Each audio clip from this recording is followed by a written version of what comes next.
Sorti de l'accord de Nouméa. Sur ce dernier point, le parti est ouvert au maintien du droit à l'autodétermination, mais sous certaines conditions. Le reportage de Dave Ryan-Nasson et de Laura Chiti.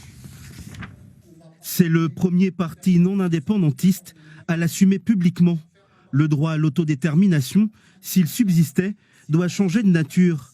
Une porte entrouverte dans la recherche d'un consensus. Ça veut dire que si un jour dans l'histoire de notre pays, indépendantistes et non-indépendantistes demandent ensemble que le droit à l'autodétermination soit exercé, s'ils arrivent à avoir plus des 2/3 des membres du Congrès pour demander ça, ça veut dire que la population de notre pays et ses élus et ses formations à ce moment-là auront décidé d'aller plus loin sur la voie de l'émancipation parce qu'elles auront trouvé une autre forme d'équilibre ou une volonté commune pour aller plus loin.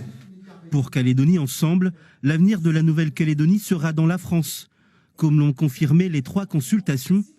Mais au vu des postures politiques, il faut maintenant trouver un consensus définitif. Un statut qui concilie souveraineté et république, et pourquoi pas un droit à l'autodétermination qui serait exercé au-delà des positionnements politiques actuels. Tout semble bloqué politiquement, donc quelle est la solution que propose Calédonie Ensemble ?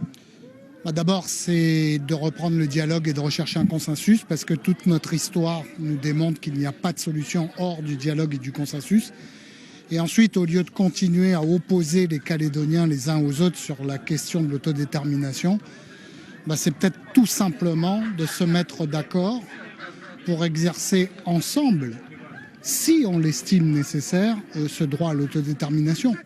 Lors du Conseil politique de Calédonie Ensemble, il a été question notamment de la vie chère, du bilan du gouvernement Mapou ou encore de l'avenir de la Confédération loyaliste Ensemble.